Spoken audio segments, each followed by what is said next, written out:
اظہاریت ایکسپریشنزم۔ اظہاریت دراصل مصوری کی اصطلاح ہے۔ اس کی وضاحت میں سر ہربرٹ ریڈ لکھتا ہے، جدید مصوری میں لفظ اظہار خصوصی اہمیت کا حامل ہے، اور اس کا مطلب وہی ہے جو اس لفظ سے وابستہ ہے۔ اسے اندرونی جذبات کا خارجی اظہار سمجھنا چاہیے۔ مصوری میں اظہاریت ایکسپریشنزم کا باقاعدہ دبستان ملتا ہے، جس میں وان گوف، ریونائر، یولے، پال گوگین جیسے مصور ملتے ہیں۔ اس اصطلاح کے ضمن میں غالباً نام کی مناسبت سے یہ غلط خیال مروج ہو گیا ہے کہ ادیب جو کچھ دیکھتا ہے اس کا اظہار کر دینا اظہاریت کہلاتا ہے۔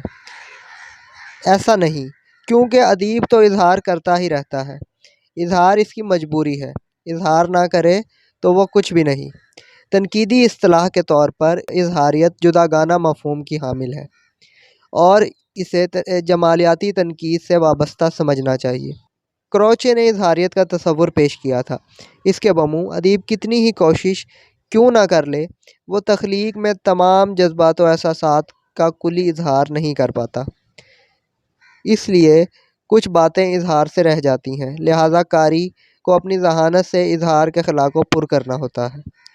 کروچے کے تصور اظہاریت میں وجدان کو خصوصی اہمیت حاصل ہے۔